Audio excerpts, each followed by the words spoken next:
కడవరి కాలం అనే మా ఆధ్యాత్మిక కార్యక్రమానికి మిమ్మల్ని అందరినీ ఆహ్వానిస్తున్నాం. శాశ్వతమైన ప్రేమతో మళ్ళీ ప్రేమిస్తున్నారు యేసు ప్రభువారు. మన కొరకు ఆయన శిలువ మీద ప్రాణం పెట్టారు. ఆయన నమ్మిన వారందరికీ ఉచితంగా రక్షణ ఇస్తున్నారు. ఆ ప్రేమ గల యేసు ప్రభువారు త్వరలో వస్తున్నారు రెండోసారి లోకానికి. ఆయన నమ్మిన వారందరినీ కూడా పరలోకం తీసుకెళ్తారు. ప్రియ సోదరి సోదరులారా, మిమ్మల్ని అందరినీ కూడా మన కడవరి కాలం కార్యక్రమానికి ఆహ్వానిస్తున్నాను. ఈ దినం నుండి మనము మరొక అంశాన్ని ప్రారంభిస్తున్నాం. అది యుద్ధములు కూడా రెండవ రాకడకు సూచనలు.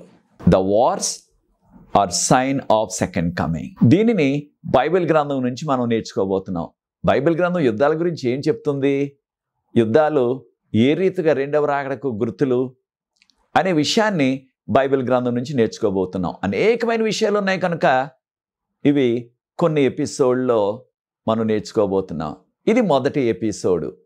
వచ్చే ఎపిసోడ్లో ఇంకా కొన్ని రాబో ఎపిసోడ్లో కూడా ఈ యొక్క అంశాన్ని మనం ధ్యానించబోతున్నాం బైబిల్ గ్రంథం నుంచి. ప్రార్థన చేసుకుని ఇదిని వాక్యంలో కొనసాగుదాం. ప్రార్థన. పరిశుద్ధ ప్రేమగల మా తండ్రి, మీకు స్తుతులు స్తోత్రాలు వందనాలు చెల్లిస్తున్నాం. మమ్మల్ని, మా కుటుంబాలని, మా సంఘాలని మీరు ప్రేమించి కాచి కాపాడుతున్నారు. వందనాలు. ఈ నూతన నెలలో ప్రవేశపెట్టారు. వందనాలు చెల్లిస్తున్నాం ప్రభువా. ఈ దినం నుండి యుద్ధములు కూడా రెండవ రాకడకు సూచనలు అనే అంశాన్ని బైబిల్ గ్రంథం నుంచి ధ్యానిస్తున్నాం. మీ కృపను మాతో ఉంచి ఈ లోతైన మర్మాలు తెలుసుకోవటానికి పరలోకపు జ్ఞానాన్ని మాకు ప్రసాదించండి. పరిశుద్ధాత్మతో మమ్మల్ని నింపండి. ఈ కార్యక్రమాలు ఎవరైతే వీక్షిస్తున్నారో, ఇతరులతో పంచుకుంటున్నారో వారిని ప్రత్యేకంగా ఆశీర్వదించండి. మీరే మహిమ ఘనత పొందవలసిందని ఈ విషయాలు మేము నేర్చుకొని మీకు యోగ్యమైన కుమారులుగా కుమార్తెలుగా మేము ఈ లోకంలో జీవిస్తూ మీ రాకడ కొరకు సిద్ధపడి మీరు రెండోసారి వచ్చినప్పుడు ఆ ఎత్తబడే జనాంగంలో మేమందరం ఉండే కృప మాకు అనుగ్రహించమని యేసు ప్రభువు వారి పరిశుద్ధమైన నామాన్ని బట్టి ప్రార్థిస్తున్నాను తండ్రి. ఆమేన్. ప్రియ సోదరి సోదరులారా, యుద్ధములు కూడా రెండవ రాకడకు సూచనలు. బైబిల్ గ్రంథం నుండి ఈ విషయాలు మనం నేర్చుకోబోతున్నాం. మీరు ఒక విషయాన్ని గమనిస్తూనే ఉన్నారు. ప్రతి విషయం కూడా మనం బైబిల్ గ్రంథం నుండి నేర్చుకుంటున్నాం. బైబిల్ ఏం బోధిస్తుంది మనకి ఈ విషయాలు నిమిత్తం. కారణం, విశ్వాసులుగా మనందరికి కూడా మనకి ప్రామాణికం, ఇంగ్లీష్లో మనం స్టాండర్డ్ అంటున్నాం, అది బైబిల్ గ్రంథం.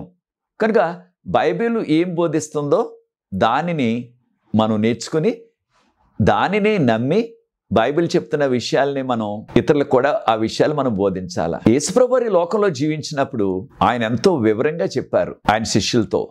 అది అందరికీ కూడా వర్తిస్తుంది. ఈ విషయాలు మనకి యేసుప్రభు వారు యుద్ధాల గురించి కూడా ప్రస్తావించారు ఆ దినాల్లోనే. మత్తయి సువార్త 24:7 ప్రభువారు అన్నారు, జనముల మీదకి జనములు, రాజ్యాల మీదకు రాజ్యాలు వస్తాయన్నారు. ఇంగ్లీష్లో nation shall rise against nation, kingdom shall rise against kingdom అన్నారు. కనుక ప్రియ సోదరి సోదరులారా, ఖచ్చితంగా ఎప్పుడైతే ఎక్కడైనా సరే అది పెద్దదైనా చిన్నదైనా యుద్ధం జరుగుతున్నదంటే ఖచ్చితంగా ఆ యుద్ధం ఈ కడవరి కాలంలో రెండవ రాకడకు సూచనలు. ఖచ్చితంగా మనందరికీ తెలిసిన రీతిగా యేసు ప్రభువుకు ముందు కాలంలో కూడా దాన్ని మనం బీసీ అంటున్నాం, క్రీస్తు పూర్వం. అప్పుడు కూడా యుద్ధాలు జరిగాయి.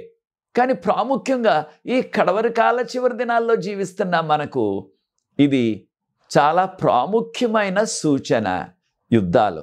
దాంతోపాటు ప్రభువారు అన్నారు, ఆ యుద్ధాలతో పాటు కరువులు వస్తాయి, తెగుళ్ళు వస్తాయి, భూకంపాలు వస్తాయి అన్నారు. మనం ప్రస్తుతం యుద్ధాల గురించి మనం నేర్చుకుంటున్నాం. ప్రియ సోదరి సోదరులారా, యుద్ధం ఎక్కడొచ్చినా ఎప్పుడు వచ్చినా అది చిన్నదైనా పెద్దదైనా సరే అది ఖచ్చితంగా నాశనాన్ని తెస్తుంది, ఎంతో దుఃఖాన్ని తెస్తుంది, ఎంతో మందికి అకాల మరణాన్ని తెస్తుంది.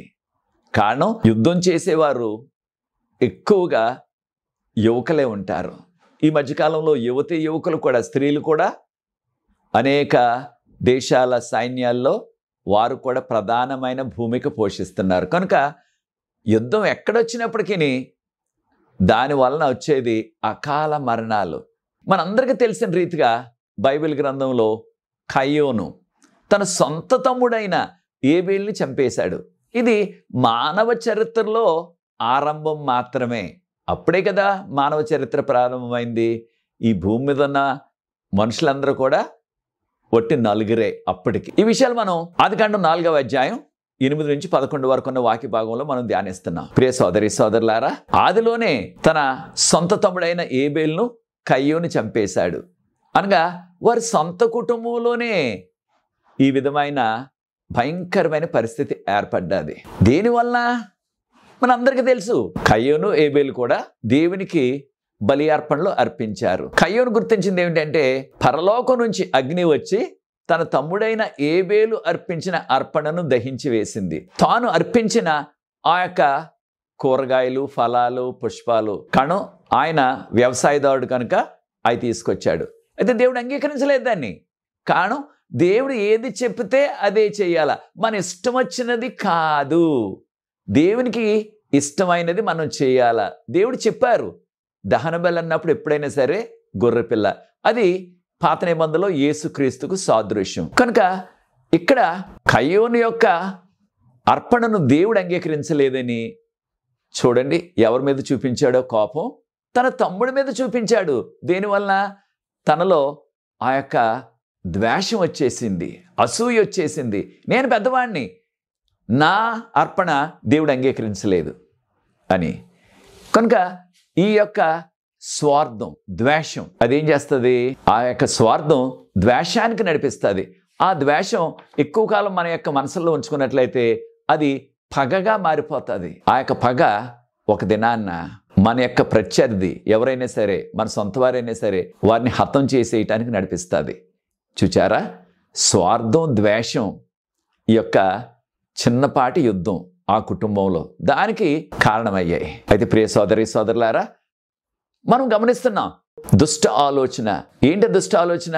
నాకు పదవి కావాలి, నాకు అధికారం కావాలి అనే ఆ దుర్మార్గపు ఆలోచన వల్ల అనేకమైన యుద్ధాలు జరిగాయి ప్రపంచంలో ఇంతవరకు కూడా. అయితే ప్రియ సోదరి సోదరులారా, బైబిల్ గ్రంథం ఈ యుద్ధాల నిమిత్తం ఏం బోధిస్తుంది మనకి అనే విషయాలు మనం పరిశోధిస్తున్నాం. బైబిల్ గ్రంథంలో యుద్ధాలు ఏ రీతిగా ప్రారంభమయ్యాయి, ఎవరు ప్రారంభించారు ఈ యుద్ధాన్ని ఆదిలోనే అనే విషయాన్ని గమనించినట్లయితే, ఈ కయ్యోనును ఈ విధంగా పురుకొల్పిన వ్యక్తి ఎవరు? ఆ తెర వెనుక ఉన్నది సాతాను. సాతాను పేరే లూసిఫర్. లూసిఫర్ ఏం చేసేవాడు? ఆదిలో తన సాతాను అవ్వకముందు లూసిఫర్ ఏం చేసేవాడు పరలోకంలో అనగా బైబిల్ గ్రంథంలో దానికి వివరాలు ఉన్నాయి మనకి. యెహెజ్కేలు గ్రంథం 28 అధ్యాయం 12 నుంచి 17 వరకు ఉన్న వాక్య భాగాన్ని గమనించినట్లయితే, లూసిఫర్ పరలోకంలో ఆ పరలోకపు మందిరంలో ఉన్న ప్రధానమైన దేవదూత, అనాయింటెడ్ చెరూబ్ అంటున్నాం, అనగా కెరూబు, చాలా ప్రాముఖ్యమైన దేవదూత. చాలా ప్రాముఖ్యమైన బాధ్యత దేవుడు లూసిఫర్కి ఇచ్చారు. చూడండి యెహెజ్కేలు గ్రంథం 28 అధ్యాయం 14వ వచనంలో, నీవు సృష్టించబడిన దినం నుండి పాపం నీలో ప్రవేశించే వరకు కూడా నీవు పవిత్రంగానే ఉన్నావు, నీవు సంపూర్ణంగా ఉన్నావు, యు ఆర్ పర్ఫెక్ట్, నువ్వు మంచిగా ఉన్నావు అని ఇక్కడ చెప్పబడ్డది. ఎవరి గురించి? లూసిఫర్ గురించి. అనగా లూసిఫర్ను దేవుడు సృష్టించారు, ఆ లూసిఫర్కి బాధ్యత ఇచ్చారు, దూతలందరి మీద కూడా అధిపతిలాగా. చాలా కాలం ఆ యొక్క బాధ్యతను చక్కగా చేశాడు లూసిఫరు. కానీ తనలో ఆ యొక్క స్వార్థం ప్రవేశించింది. స్వార్థం ప్రవేశించడం వలన, ఆ ద్వేషం రావటం వలన, నాకు పదవి కావాలి అనే ఆ దుర్బుద్ధి ఎప్పుడైతే ప్రవేశించిందో, చూడండి ఏం జరిగిందో.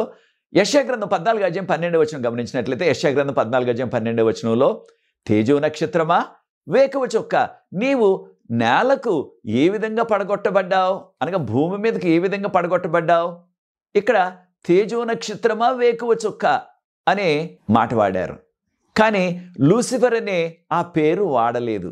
కానీ మూల భాషలో, హిబ్రూ భాషలో గమనించినట్లయితే కొన్ని ఇంగ్లీష్ తర్జుమాల్లో కూడా, ఉదాహరణకు కింగ్ జేమ్స్ బైబిల్ తక్కిన కొన్ని ఇంగ్లీష్ తర్జుమాల్లో కూడా ఆ పేరు వాడారు, లూసిఫర్ అనే మాట వాడారు, ఓ లూసిఫర్ అన్నారు. అయితే లూసిఫర్ అనే పేరుకు అర్థం ఏమిటి అంటే తేజో నక్షత్రమా, వేకువ చుక్క. కనుక మన భాషలో తెలుగులో అర్థాన్ని మాత్రమే వాడారు, ఆ పేరుని వాడలేదు, లూసిఫర్ అనే పేరును. కనుక దీనిని కొంతమంది వాదించేవారు కూడా ఉండొచ్చు, ఇది లూసిఫర్ గురించి కాదు అన్నట్లుగా. కానీ లూసిఫరు అనే పేరుకు అర్థం తేజో నక్షత్రమా, వేకువ చుక్క. కనుక ఏ రీతిగా నీవు ఈ భూమి మీదకి పడగొట్టబడ్డావు, దేనివల్ల పడగొట్టబడ్డావు అని యెషయా గ్రంథంలో ఈ ప్రవచనం చెప్పబడ్డది. దానికి జవాబు కూడా యెషయా గ్రంథం 14వ అధ్యాయం 14వ వచనం. ఏమనుకున్నాడు లూసిఫర్ తన యొక్క మనసులో, తన యొక్క హృదయంలో? నేను మహోన్నతినితో సమానునిగా ఉందును. మహోన్నతుడు. ఇంగ్లీష్లో మోస్ట్ హై అన్నారు. ఎవరు మహోన్నతుడు? దేవుడు మాత్రమే. ఇంకెవరు కూడా మహోన్నతుడు లేరు ఈ విశ్వంలో. మహోన్నతుడు అనగా దేవుడు మాత్రమే. అంటే లూసిఫర్ అనుకున్నది ఏంటి మనసులో? నేను మహోన్నతునితో సమానునుగా ఉందును అనగా లూసిఫర్ మనసులో వచ్చిన ఆ దుర్బుద్ధి ఏమిటి? నేను కూడా దేవుడైపోవాలా. మహోన్నతునితో సమానం అంటే నేను కూడా దేవుడైపోవాలా. చూచారా ఎంత దుర్బుద్ధి వచ్చేసిందో?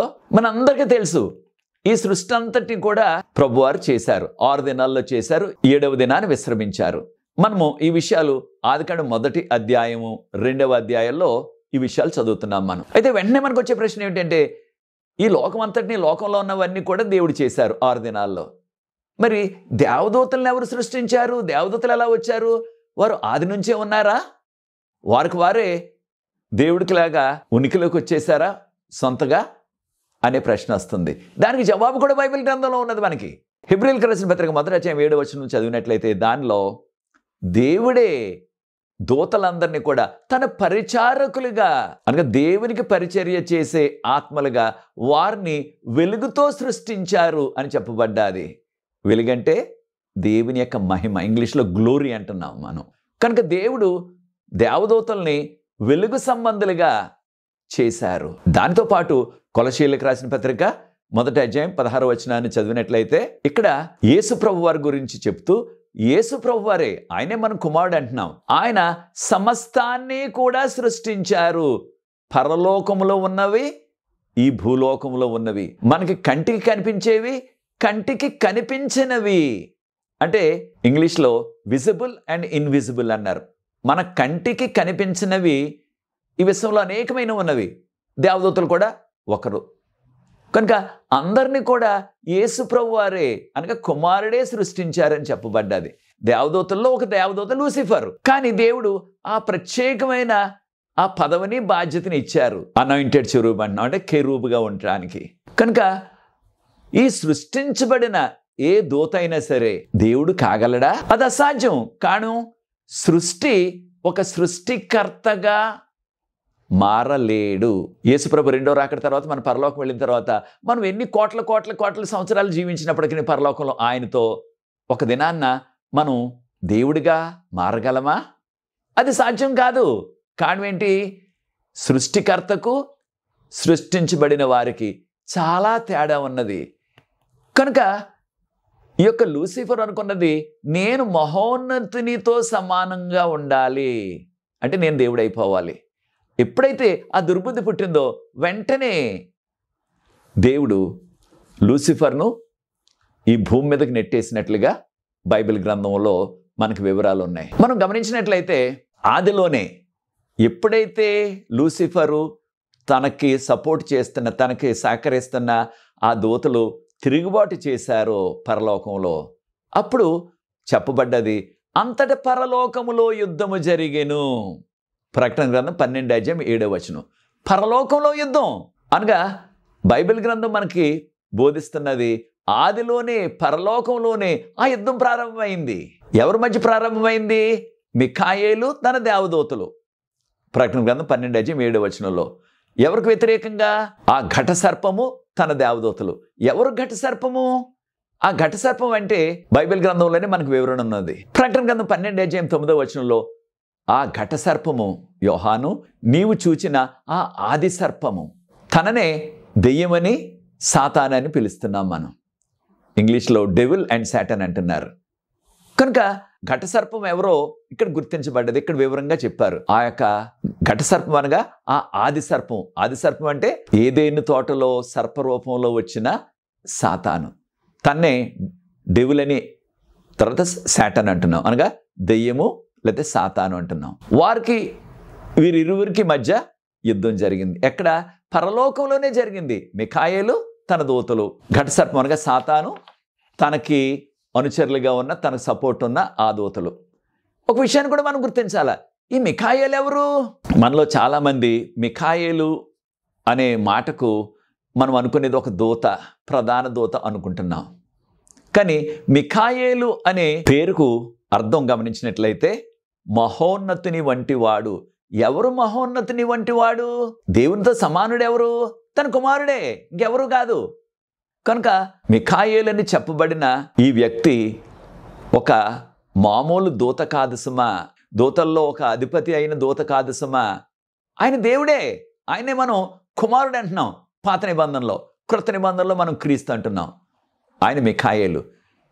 అయితే మిఖాయేలు అనే పేరు మనకి మొట్టమొదట దానియేలు గ్రంథంలో మనకి కనిపిస్తుంది.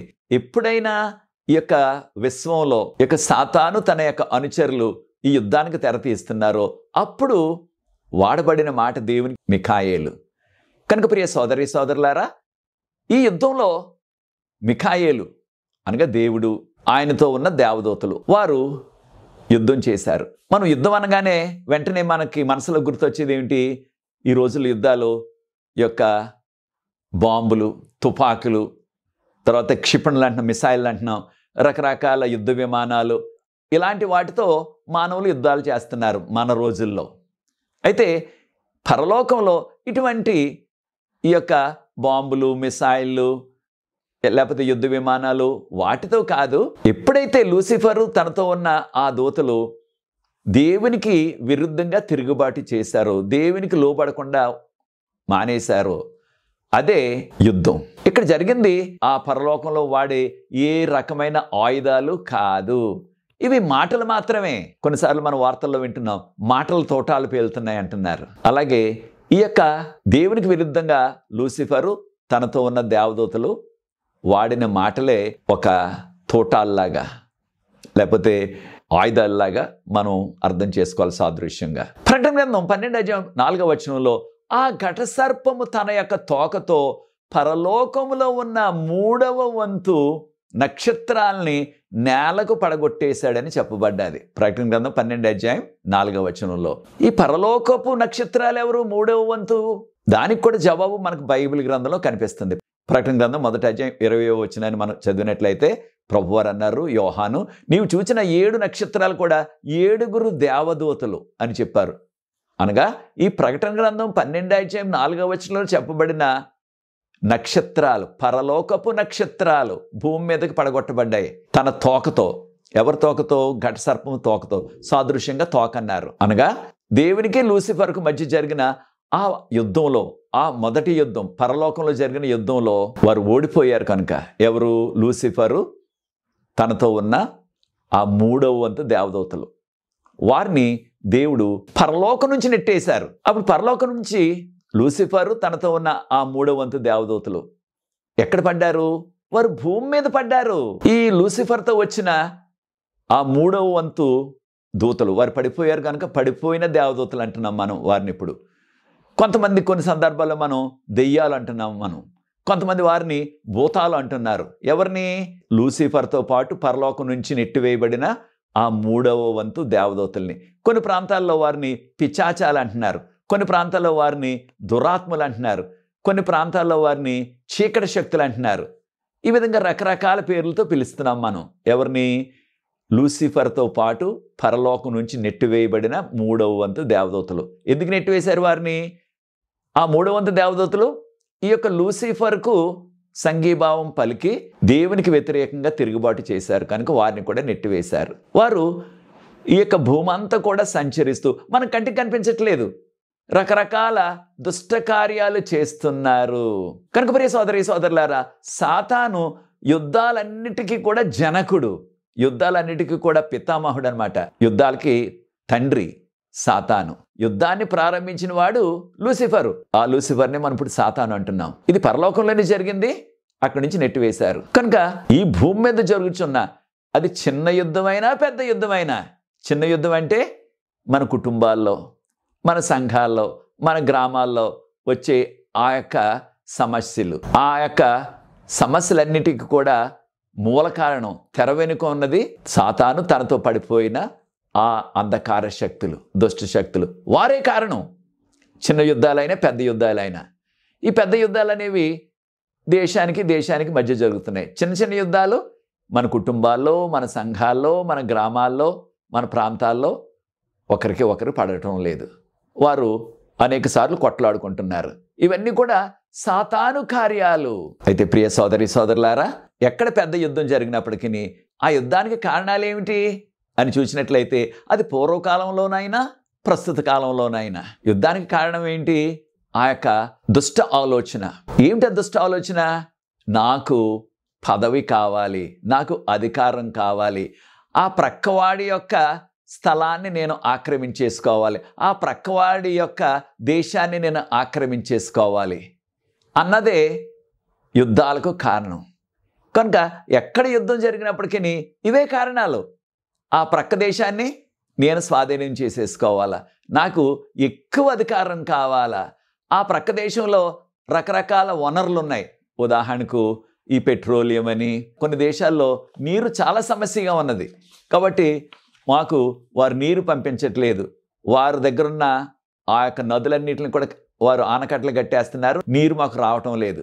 నీటి కొరకు కూడా యుద్ధాలు జరుగుతున్నాయి చాలా చోట్ల. దాంతో పాటు కొన్ని ప్రాంతాల్లో చక్కని బంగారు గనులు, రకరకాల ఖనిజాలు ఉండే ఆ గనులు ఉంటున్నాయి. వాటన్నిటిని కూడా ఏదో రీతిగా మన యుద్ధం చేసేసి స్వాధీనం చేసేసుకొని మన గుప్పట్లో పెట్టుకోవాలా అన్నట్లుగా. మరొక విషయాన్ని కూడా మనం గమనించినట్లయితే ఎక్కడ యుద్ధం జరిగినా సరే అక్కడ సైనికులు వెళ్ళినట్లయితే ఆ సైనికులు ఏం చేస్తారు?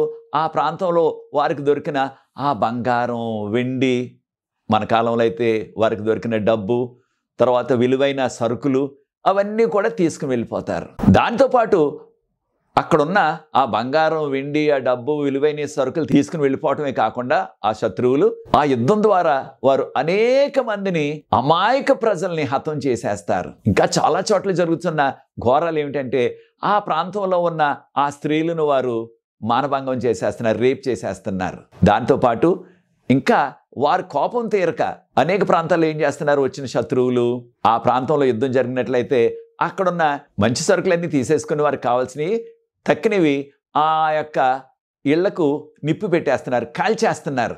ఇంకా కొన్ని ప్రాంతాల్లో పూర్వకాలం జరిగేది ఈ విధంగా. ఎక్కడైనా యుద్ధానికి వెళ్ళినట్లయితే శత్రువులు ఆ యొక్క ప్రాంతాన్ని వారు జయించి అక్కడ ఉన్న చెట్లన్నీ కూడా నరికేసి అక్కడ అందుబాటులో ఉన్న ఆ యొక్క బావుల్లో, చెరువుల్లో విషం కలిపేసేవారు.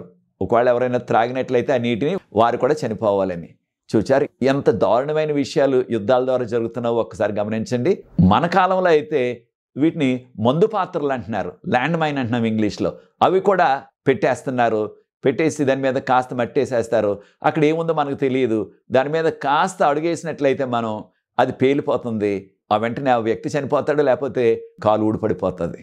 భయంకరమైన పరిస్థితులు. కనుక ప్రియ సోదరి సోదరులారా, ఇంకా కొంతమంది యుద్ధాల్లో ఏం చేస్తున్నారు? ఆ ప్రాంతంలో ఉన్న ప్రజలందరినీ పట్టుకొని వారిని బానిసలుగా తీసుకెళ్ళిపోతున్నారు, వెట్టి చాకరీ చేయించుకోవటానికి. ఇంగ్లీష్లో స్లేవ్స్ అంటున్నాం. కనుక ప్రియ సోదరి సోదరులారా, ఈ యొక్క ఏ యుద్ధం వచ్చినప్పటికీ పూర్వకాలంలో కానీ ఇప్పుడు కానీ అక్కడ యుద్ధంలో పోరాడే ఆ యొక్క సైనికుల్ని పట్టుకున్నట్లయితే వారిని చిత్రహింసలు పెట్టేస్తారు. దాంతోపాటు అక్కడ ఎవరైనా సరే ప్రజలు పట్టుబడినట్లయితే వారిని కూడా చిత్రహింసలు పెట్టేసి వారు ఆ యొక్క వేదన పొందుతుంటే, దుఃఖిస్తుంటే ఆ యొక్క చిత్రహింసలు తట్టుకోలేకుండా వారు ఇక బెంబేలు పడిపోతుంటే వారిని చూచి వారు ఎంతో ఆనందంతో రాక్షసానందం పొందుతున్నారు. చూచారా ప్రియ దేవుని బిడ్డలారా? ఎక్కడైనా సరే యుద్ధం తెచ్చేది ఏమిటి? ఖచ్చితంగా విధ్వంసము, వినాశనం.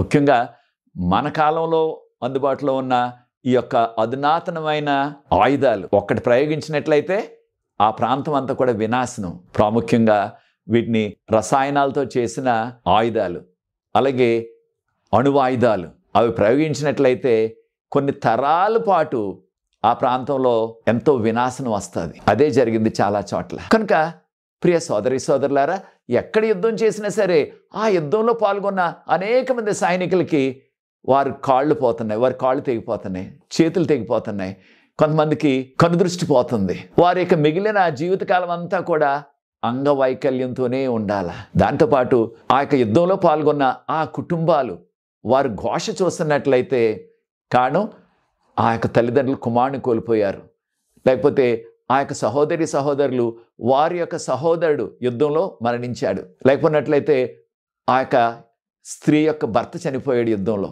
లేకపోతే ఆ కుటుంబం యొక్క అల్లుడు చనిపోయాడు యుద్ధంలో సైనికుడిగా, లేకపోయినట్లయితే ఆ యొక్క బిడ్డల యొక్క తండ్రి చనిపోయాడు యుద్ధంలో. కనుక యుద్ధం ఎప్పుడు తెచ్చేది? చాలా విషాదం, వినాశనమనే తెస్తుంది. దాంతోపాటు ఎక్కడ యుద్ధం వచ్చినప్పటికీ, యుద్ధం వస్తుందంటే ప్రజలు ఏం చేస్తారు? వారికున్న ఉద్యోగం విడిచిపెట్టేసి, వారికున్న వ్యాపారాలు విడిచిపెట్టేసి, వారికున్న వ్యవసాయాలు విడిచిపెట్టేసి, వారికున్న ఇల్లు విడిచిపెట్టేసి వారు అక్కడి నుంచి పారిపోతారు. ఇంగ్లీష్లో రెఫ్యూజీస్ అంటున్నాం మనం. శరణార్థులు అయిపోతున్నారు. వారు ఉన్న ప్రాంతంలో వారికి ఉద్యోగం ఉంది, వ్యాపారాలు ఉన్నాయి, కొంతమందికి ధనికులే, చక్కని జీవితం ఉన్నది. కానీ యుద్ధం వల్ల ఏమైపోతుంది? వారి జీవితాలు శిథిలమైపోతున్నాయి. వారు శరణార్థులైపోతున్నారు. ఇంకో ప్రాంతానికి వెళ్ళి తలదాచుకుంటున్నారు. చాలా ఘోరమైన పరిస్థితి ప్రియ సోదరి సోదరులారా. ఇవన్నీ కూడా యుద్ధాల ద్వారా వస్తున్నాయి. కనుక దేవుని బిడ్డలుగా ప్రభు ఏం బోధించారు మనకి యుద్ధాల నిమిత్తం? యేసుప్రభువారు అన్నారు, మత్తయి సువార్త 5:44 ప్రభువారు అన్నారు, మీ శత్రువులు మీరు ప్రేమించండి, మిమ్మల్ని ఎవరైతే హింసిస్తున్నారో వారి కొరకు ప్రార్థన చేయండి అన్నారు ప్రభువారు. మత్తయి సువార్త 5:9 ప్రభువారు అన్నారు, సమాధానపరచువారు ధన్యులు, అట్టివారు దేవుని కుమారులు అనబడుదురు. ప్రియ సోదరి సోదరుడా, నీవు సమాధానపరిచేవాడిగా ఉంటున్నావా? ఆ సమాధానాన్ని నీవు భంగపరిచేవాడిగా ఉంటున్నావా? యేసుప్రభు వారు ఈ యొక్క లోకానికంతటిని కూడా సమాధానానికి కర్త. యెషయా గ్రంథం 9:6 గమనించినట్లయితే యేసుప్రభు వారు ఇంగ్లీష్లో ప్రిన్స్ ఆఫ్ పీస్ అన్నారు. అనగా సమాధానానికి ఆయన కర్త, సమాధానానికి ఆయన రాజు, అధిపతి ఆయన. కనుకనే ప్రియ సోదరి సోదరులారా, ప్రభు వారు ఏం చెప్తున్నారు చూడండి. హెబ్రీయులకు రాసిన పత్రిక 12:14 మీరు అందరితో కూడా సమాధానంగా జీవించండి. కారణం మనం నమ్ముకుంటున్న ప్రభు సమాధానానికి రాజు, సమాధానానికి కర్త. ఆయన కుమార్తెలుగా మనం సమాధానాన్నే కోరుకోవాలి, సమాధానంతో మనం జీవించాలా. కనుక ప్రియ సోదరి సోదరులారా, ఈ కడవరకాల చివరి దినాల్లో జీవిస్తున్నాం. క్రైస్తవులు ఎవరైనా సరే, వారు సామాన్యులైనా నాయకులైనా సరే, మనము మన కుటుంబాలు శాంతి సమాధానాలతో జీవించాలా. అదే ప్రభువు కోరుకుంటున్నారు. కనుక పగ తీర్చుకోవటం మన పని కాదు. చూడండి ప్రభువారు ఏమంటారు? హెబ్రీయులకు రాసిన పత్రిక 10:30 పగ తీర్చుకొనుట నా పని, ఎవరైనా సరే మీకు కీడు చేసినట్లయితే వారికి నేను శిక్ష వేస్తానని ప్రభువు అంటున్నారు. మనం చేయవలసిన పని కాదు, దేవుడు వేస్తారు ఆ శిక్షను. కనుక దేవుని బిడ్డలుగా మనం కలిగి ఉండవలసింది ఏమిటంటే ఆత్మఫలాలు కలిగి ఉండాల. గలతీయులకు రాసిన పత్రిక 5:22 ఆత్మఫలాలు ఏమిటవి? ప్రేమ, సంతోషము, సమాధానము, దీర్ఘశాంతము, తక్కినవన్నీ కూడా. చూడండి గలతీయులకు రాసిన పత్రిక 5:22 దేవుని బిడ్డలుగా మనం సమాధానకర్తలుగా ఉండాలి, సమాధానాన్ని కలిగి ఉండాలి అందరితో. ఇది దేవుడు కోరుకుంటున్నారు. ప్రియ సోదరి సోదరులారు, ఈ లోకంలో చూస్తున్నట్లయితే మన కుటుంబాలు, మన గ్రామాలు, మన సంఘాలు, మన సమాజం, దేశాలు సాతాను తెర వెనుక నుండి ఈ రకమైన యుద్ధాలు, చిన్న యుద్ధాలు, పెద్ద యుద్ధాలు కూడా చేయిస్తున్నాడు.